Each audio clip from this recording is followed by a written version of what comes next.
This is what I'm cooking with today. But first, let me explain. Growing up in Lebanon, canned foods were always part of the pantry. Corn, mushrooms, tuna, sardines, corned beef. They made for a quick lunch on a busy day or an easy snack. And most of them were made in China. And so when I came here to China, I realized that while the country is a big producer of canned foods, it is not a consumer of canned foods. Chinese people in general just don't seem to have the appetite for them. It's something that I noticed again a few days ago when there was this short-lived rush to the supermarket here in my district in Beijing after a few COVID cases were detected. For a couple of days, people were stocking up on fresh veggies, meats, rice, flour, instant noodles, but not canned foods, which to me is like the OG survival food. And so I thought today I would give the humble can the chance to prove itself and cook breakfast, lunch, and dinner using only items that come out of a jar or a can. Let's unleash the power of the humble can. But first, we need to shop.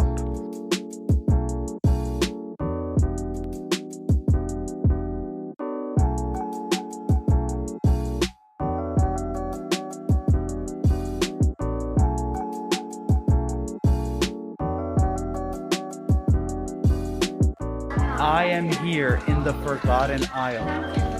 It is colorful, fully stocked, and ready to be taken home. Now let's make some cans happy.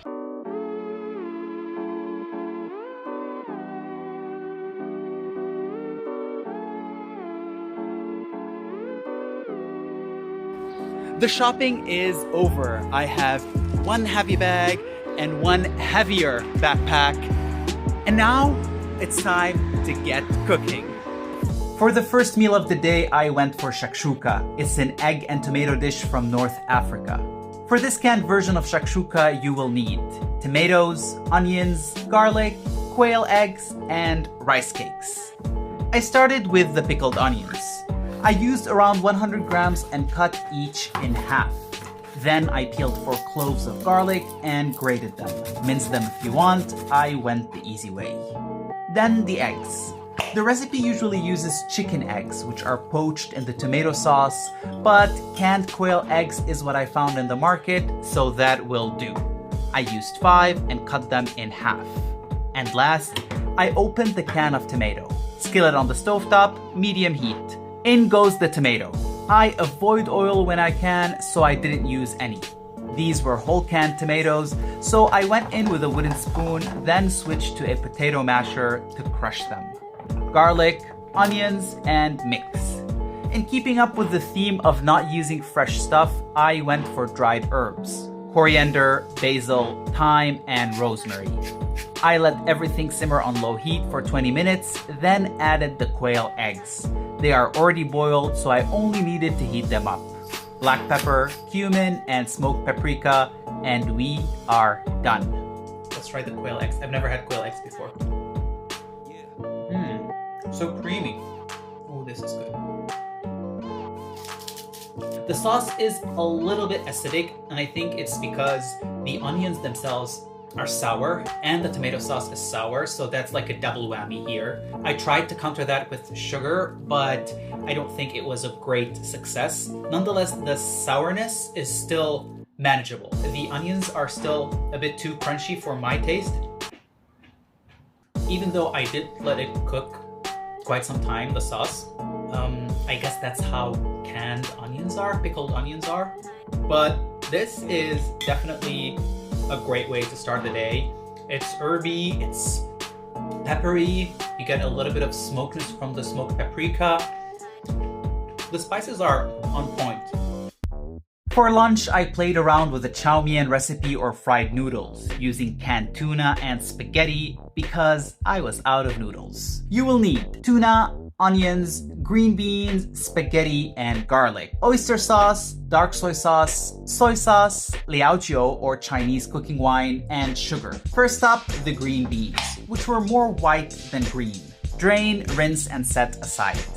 Next are the pickled onions, 100 grams. I also cut each onion in half. I used tuna and water, which I also drained. 4 cloves of garlic, peeled and sliced.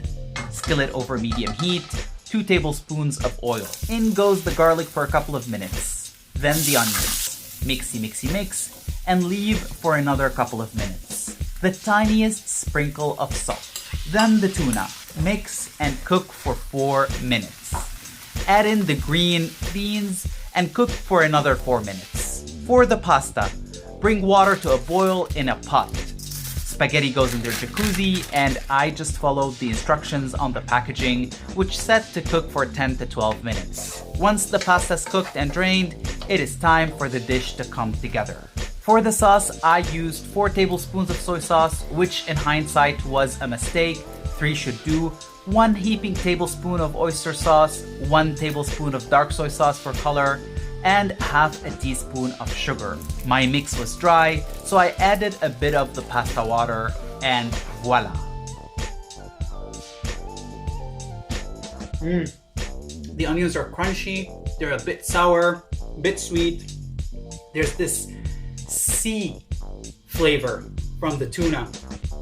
A lot of these dark flavors from the soy sauce. The beans aren't doing much for me here, but it's a great addition to just get in some of your veggies. This is not your typical chow mein, just because there's tuna and instead of the noodles we're using Italian pasta. But nonetheless, I think it's a very nice fusion of Italian and Chinese. This is definitely a repeat. Also for lunch, I did another dish with green beans and ganlan cai, one of my favorite Chinese condiments ever. For the super duper easy dish, you will need green beans, ganlan cai, dried chili pepper, chicken bouillon powder, and of course, garlic. By now, you know the drill. Green beans, drain, rinse, and let dry. Open the jar of ganlan cai, and ganlan cai is a mixture of Chinese olives, which are not like the European olives that you have in mind, that are fried with mustard greens. It has a wonderful earthy and savory flavor and is salty from all the soy sauce. Peel 6 cloves of garlic and mince them. And I mean go to town mincing them. Don't stop until they are chopped to oblivion. Wok on medium heat. Ganlan cai goes in first. No need for oil because it has plenty already. Make sure to have an apron on because within seconds this will happen. Oh boy, splashing! Let it fry for a minute, then add the minced garlic and dried chili pepper. Saute for a minute or so. The beans go in. They're already cooked, so once they are hot, we are good to go. A teaspoon of chicken granules. Always taste before serving in case you need to adjust the spices, but in my case... Oh my god, it's so good!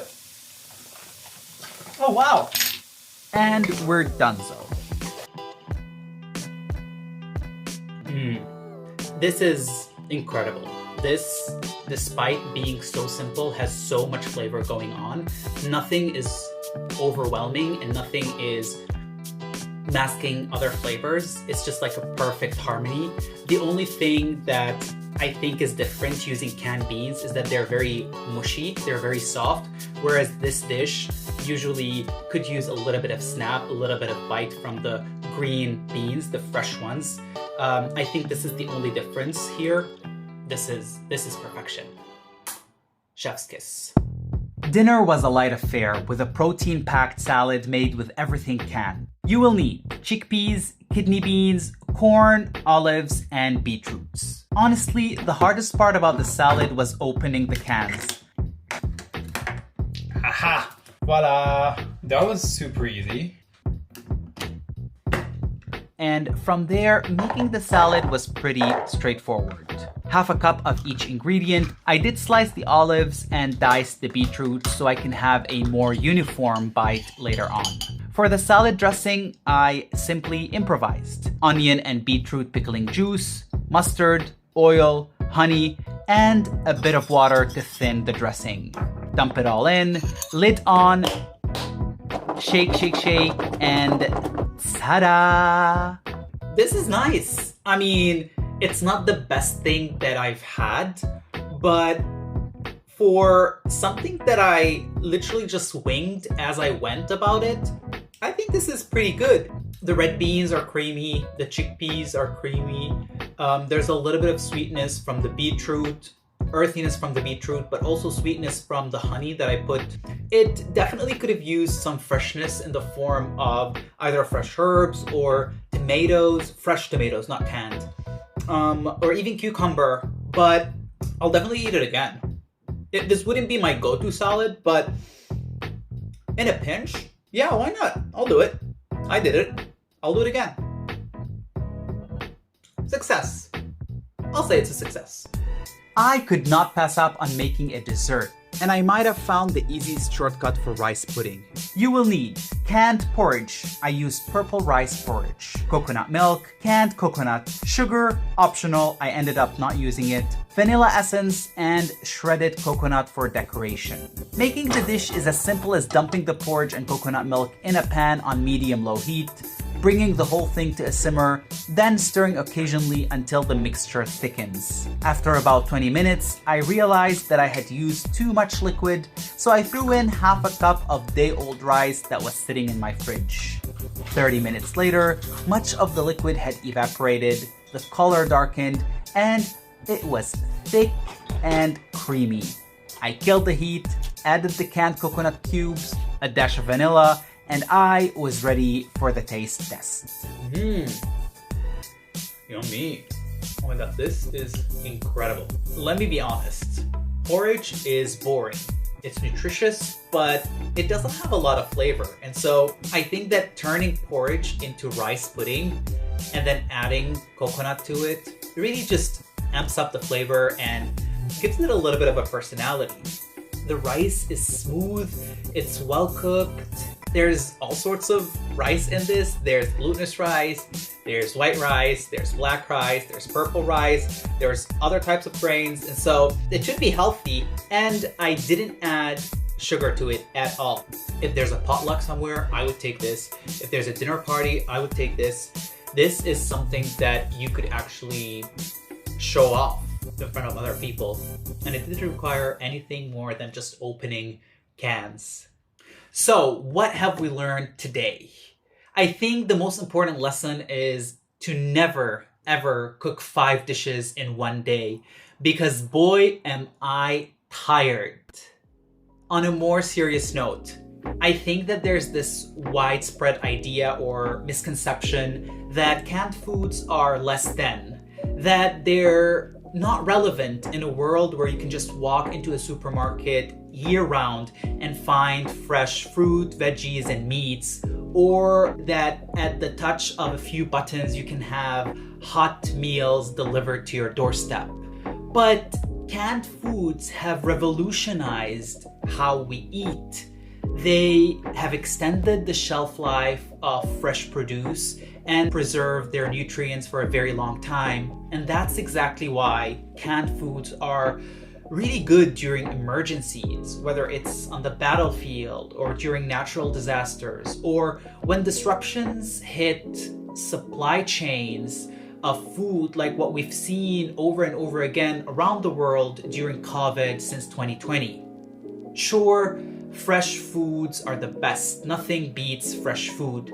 But in a pinch, canned foods are the next best thing. And you can recreate familiar dishes, comfort foods, foods that you know, and at the same time, let your imagination run wild in the kitchen, as my experience today has shown. So I think the moral of the story is more of us should approach canned foods with a can-do attitude.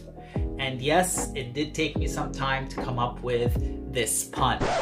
So on this note, this is all from me. Please comment, like, share, subscribe. Make sure to make that canned rice pudding. I promise you, you will not regret it. That's all from me. I will see you next time. 再见.